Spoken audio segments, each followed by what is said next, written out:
Hoje nós vamos falar um pouquinho sobre por que a Apple usa o prefixo i em seus produtos. Nomenclatura i, né, no seu iPhone, iMac, até mesmo em aplicativos como iBooks, se não me engano. E a gente vai descobrir um pouquinho de onde veio essa história, porque muitos acham que Steve Jobs criou isso, né? Mas nem tudo foi Steve Jobs que criou na Apple.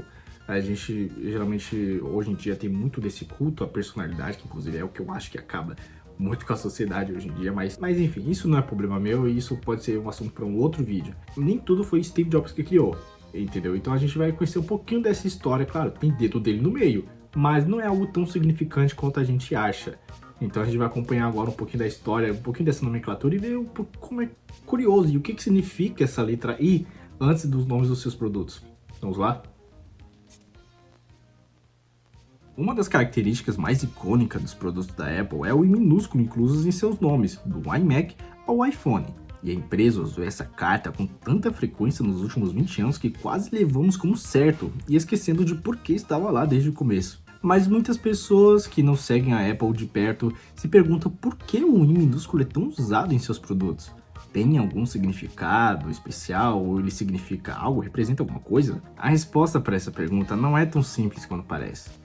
Alguns fãs da Apple podem dizer que o i significa internet, mas isso realmente só se aplica ao iMac, que foi a primeira vez que a Apple usou essa letra minúscula. Então vamos viajar a mais ou menos 1998, onde começa a história do i nos iMacs. Quando a Apple estava tentando descobrir o que a maioria dos consumidores queria com um computador desktop, a grande maioria deles só precisava de uma maneira de entrar na internet, isso naquele ano. Assim, Jobs decidiu projetar e comercializar seu novo desktop de consumidor em torno desse recurso. Lembrando que antes era Macintosh a nomenclatura do computador pessoal que a Apple fazia. Mas teve uma mudança, né? Então, como eles iam incluir internet, outros drivers de CD-ROM, né? Outras coisas, outros gadgets. Então ele precisava ter uma remodelagem, entendeu? Ele ainda ia se chamar Macintosh, mas era uma abreviada, para ficar um pouquinho mais maneiro na linguagem. E olha só, Jobs, ele ainda queria que o nome do produto refletisse seus recursos de internet, que seria a grande inovação na época. Foi daí que surgiu a ideia de usar o i minúsculo, pelo menos no iMac. Mas Jobs atribuiu outros significados nessa carta na manga que ele tinha durante a sua palestra introdutiva em 1998. Ele disse que o i minúsculo não significa apenas internet, mas também instruir, individualizar, informar e inspirar. Houve até quem insistisse que o i significava interino, porque Steve Jobs era o CEO interino da Apple na época. Mas essa afirmação não foi baseada em nada além de especulação. Isso é realmente verdade. O Steve Jobs ele tinha voltado, né, para a Apple, mas ele era um CEO interino, ele não era um CEO completo, né, ele não tinha todos os poderes que um CEO tinha. Então ele ia lá, dava uma olhada nos produtos, opinava em algumas outras coisas e depois ia para casa, não fazia mais nada.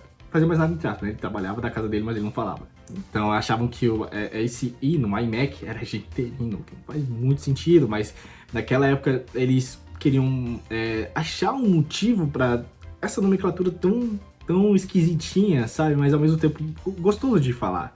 Portanto, o propósito por trás do primeiro uso do i minúsculo era representar a palavra internet. E a Apple realmente tentou registrar o prefixo i para evitar que outras empresas usavam para seus produtos. Mas óbvio que isso não foi significativo o suficiente para ser patenteado.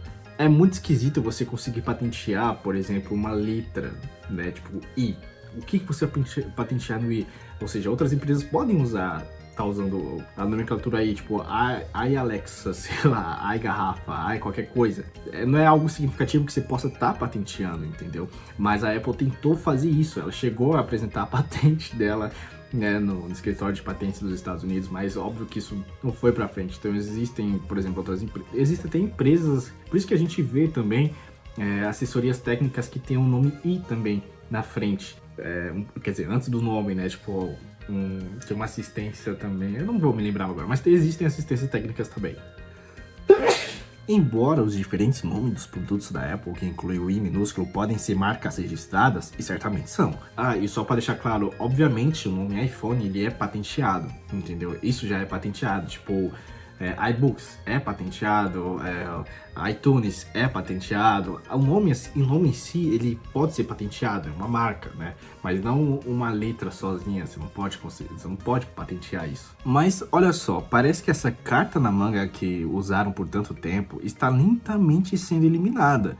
uma vez que não foi usada para algum dos seus produtos mais recentes da Apple, o famoso Apple Watch. Por exemplo, foi chamado de iWatch até que finalmente foi revelado, e a Apple TV foi apresentada no palco como iTV, mas uma empresa britânica de telecomunicações já havia patenteado o nome, então a Apple foi forçada a mudar o produto para Apple TV antes de seu lançamento. Eu lembro que isso tinha sido até mesmo uma confusão. Muitos de vocês, o meu público em si, podem não estar muito familiarizados com o iMac original, que é o famoso Macintosh, mas muito provavelmente estão familiarizados com os produtos que começam com o i, que se surgiram, porque o próximo grande lançamento foi o iPod em 2001. E olha só, agora vocês podem estar um pouco confusos. Por que eles lançaram o iPod com a nomenclatura i se o iPod não se conecta à internet? Bom, a gente vê isso no iPhone, né? Ok, se conecta à internet, Mac se conecta à internet, enfim. Mas por que colocaram isso no iPod? A história por trás do nome iPod é bem diferente do iMac. E o homem responsável era um redator freelancer chamado Veni Checco. Não sei se pronunciei muito bem certo esse nome, mas vamos lá. Depois dele aprender a estratégia de hub digital da Apple, ele pensou no filme 2001, O Odisseia no Espaço, e na frase "a porta do compartimento de cápsulas Hall", referindo-se ao Eva Pods da nave espacial Discovery 1. A visão de Checco era a correlação entre a espaçonave e sua nave independente menor. Pods, uma espécie de metáfora para o hub do computador pessoal, e o pod, o reprodutor de mídia. Isso eu achei fenomenal, bicho. Eu achei fenomenal. Tudo bem, é um filme um pouco mais datado, a Odisseia. Realmente, eu já assisti esse filme e tal, e realmente a Eva Pods é algo engraçado e tudo. Foi daí que ele tirou o nome do iPod, entendeu? Eu achei legal, mas se você... Eu até recomendo se vocês assistirem também. Esse filme vale a pena também. Tá, beleza, isso explica o pod. Ele veio, tudo bem, do filme da Odisseia no Espaço, da Eva Pods.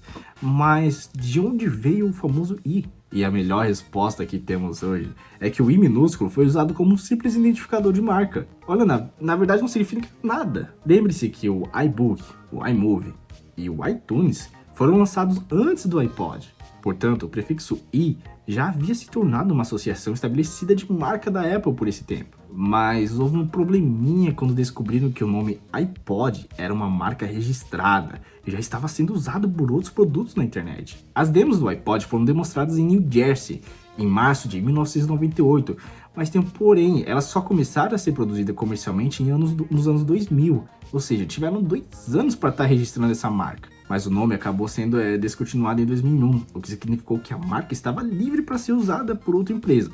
Mas a Apple ela foi rápida em reivindicá-lo esse nome.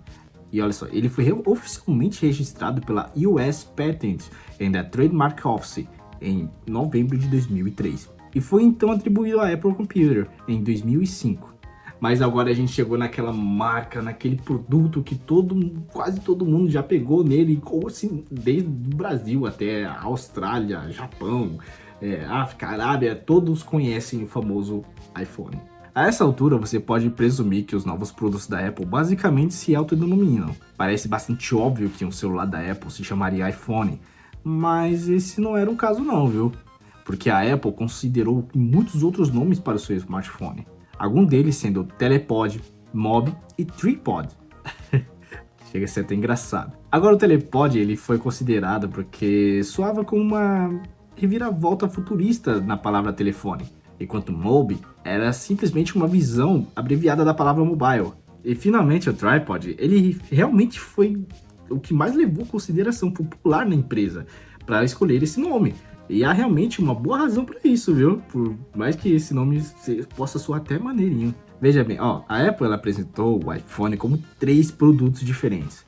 Um iPod, um telefone e um navegador de internet, tudo na palma da tua mão. Assim, o nome Tripod enfatizou essas 3 características dos dispositivos que separavam de sua concorrência. Mas, eventualmente, o nome iPhone venceu, e acho que a gente pode concordar que a Apple fez o certo. Agora, em 2009, os rumores de um tablet da Apple circulavam há anos, e muitos se perguntavam qual seria o nome que dariam. Algumas fontes sugeriam que a Apple estava considerando 2 nomes em particular. O primeiro foi iTablet, e o segundo foi iSlate. Isso pode ser estranho, já que o nome iPad nem foi considerado até mais tarde no desenvolvimento do dispositivo. o que é bizarro. E embora não tenha sido confirmado, houve especulações de que o nome do lançamento final, iPad, recebeu o nome e homenageou um dispositivo chamado Pad, que foi usado em Jornada nas Estrelas. Embora o Pad fosse um dispositivo fictício, ele se parecia muito com o iPad. E se essa teoria fosse verdadeira, não seria uma grande surpresa, já que Steve Jobs era um grande fã de Star Trek. Agora, como mencionei brevemente no início do vídeo, a Apple ela não limitou o uso do prefixo i para hardware também, porque vários aplicativos, até o sistema operacional, foram nomeados com a letra, incluindo o iOS, iTunes, iMovie, iLife, iWork, iCloud, iBooks, iMessage e outros que eu posso estar falando aqui nesse vídeo por muito tempo. Portanto, com uma associação de marca tão forte vinculada à letra I, não é surpreendente que a Apple fez o possível para patenteá-lo, mas isso simplesmente não é possível. Portanto, a segunda melhor coisa é a Apple registrar seus nomes de produtos existentes, como iPhone e iPad. Pelo menos esses nomes estão protegidos. Agora você pode estar também se perguntando por que a Apple se esforçou tanto para registrar uma letra minúscula, mas seu raciocínio por trás disso pode ser visto ao nosso redor. Porque existem outras empresas de eletrônicos usando nomes de produtos como o icônico minúsculo i, como iSkin ou iSoft, e a gente também conhece algumas brasileiras aqui que agora me veio na cabeça, né? Chamada, acho que é iPlace. Mas olha só, em um processo judicial de 2010 na Austrália, a Apple tentou processar o uso do que eles consideravam para ser um identificador de marca exclusivo, mas o tribunal que supervisiona o caso rejeitou a alegação da Apple de que os consumidores podem estar confusos pensando que estavam comprando um produto da Apple. Esse tipo de ação saiu pela culatra da própria Apple, porque essencialmente tranquilizou as empresas que não poderiam ser processadas por usar um i minúsculo, encorajando assim a sua adoção. Então ficou muito clara para a equipe jurídica da Apple que era impossível impedir que outras empresas de usar o prefixo i. E ao invés de continuar lutando uma batalha perdida, que não faz sentido até, parece que a empresa decidiu seguir uma direção diferente quando se trata de nomear seus novos produtos. Reconheceram a associação da marca premium com o i prefixo e começaram a incorporar a letra em seu próprio produto, serviço ou até nomes de empresas. E uma coisa que a Apple despreza mesmo é ser associada a produtos e serviços de baixa qualidade. E embora alguns consumidores possam inicialmente associar um produto i com a Apple, eu acho que a maioria é sensata o suficiente para diferenciar entre os dois. Agora, se essa suposição for verdadeira e a Apple nunca planeja lançar um novo produto i novamente, então o que acontecerá com suas linhas de produtos i existentes? Porque o iMac, o iPhone, o iPad, iPod, essas marcas assim não vão embora tão cedo. A Apple também mudará o nome desses produtos para algo como Apple Mac, ou Apple Phone, ou Apple Pad. Pode parecer estranho, mas uma mudança de nome parecida com essa já aconteceu lá em 2001, quando a Apple mudou o nome do seu iBook para MacBook. Jobs explicou que a mudança refletia o desejo da Apple de incluir a palavra Mac nos nomes de todos os seus computadores. Assim é o próximo desenvolvimento para incluir a palavra Apple em todos os nomes da empresa. É algo difícil de dizer agora, pois ainda é muito cedo o processo. Mas eu diria para você não se surpreender se a Apple começar a mover os pauzinhos para incluir essa nomenclatura e retirando o i de seus futuros produtos. Então, quem teria pensado que algo tão simples como a letra I poderia não apenas tornar um tal ícone no mundo tecnológico, mas também ter um pouquinho de controvérsia? E na verdade, provou ser bastante atemporal e flexível, falando melhor aqui. Como a Apple usa para tudo, desde o sistema operacional móvel até o desktop, computadores, serviços online, dispositivos móveis e aplicativos, a gente vê isso muito com o iOS, o iMac, essas coisas. Sua história é tão longa e cheia de acontecimentos quanto a de qualquer produto da Apple, e sua influência vai além do mundo tecnológico e outras indústrias ao redor do mundo. Essa única carta tornou-se profundamente enraizada nos corações de usuários casuais da Apple. Eu, por exemplo, nunca imaginei que estaria falando sobre a famosa morte do i, pois até hoje traz uma grande parte de identidade da marca da Apple. Mas ao julgar pelos produtos que a Apple lançou nos últimos anos, parece que o i está saindo, e só o tempo dirá por quanto tempo o produto i existente nos nomes ficará por aí. Bom, eu espero que vocês tenham gostado um pouquinho desse formato diferente. Isso é mais, eu trago mais uma reflexão, né, sobre os produtos da Apple, mas eu posso estar trazendo de outras empresas também, tem uma da Siemens que eu acho interessante também, mas eu vou estar trazendo aqui para vocês. Esse só foi um comecinho aqui, então eu espero que vocês tenham gostado. Essa foi uma sugestão que eu recebi pelo e-mail, então eu espero que vocês tenham gostado. Se vocês gostaram, claro, deixa o like aqui, avaliem, é muito importante o comentário de vocês e avaliações. Eu peço que vocês compartilhem também, tá? Pode me seguir nas redes sociais, todos os links estão aqui embaixo, se não estão aqui embaixo, estão no meu perfil. E também eu sugiro que você veja a nossa playlist, acho que tá aqui ou aqui nesse canto, eu nunca me lembro muito bem, mas são um desses dois cantos aqui que já conta um pouquinho da história das empresas que eu mais gosto também. Vocês podem estar mandando sugestões pelo meu e-mail, tá aqui na descrição, e é só isso. Eu espero que vocês tenham gostado e até mais.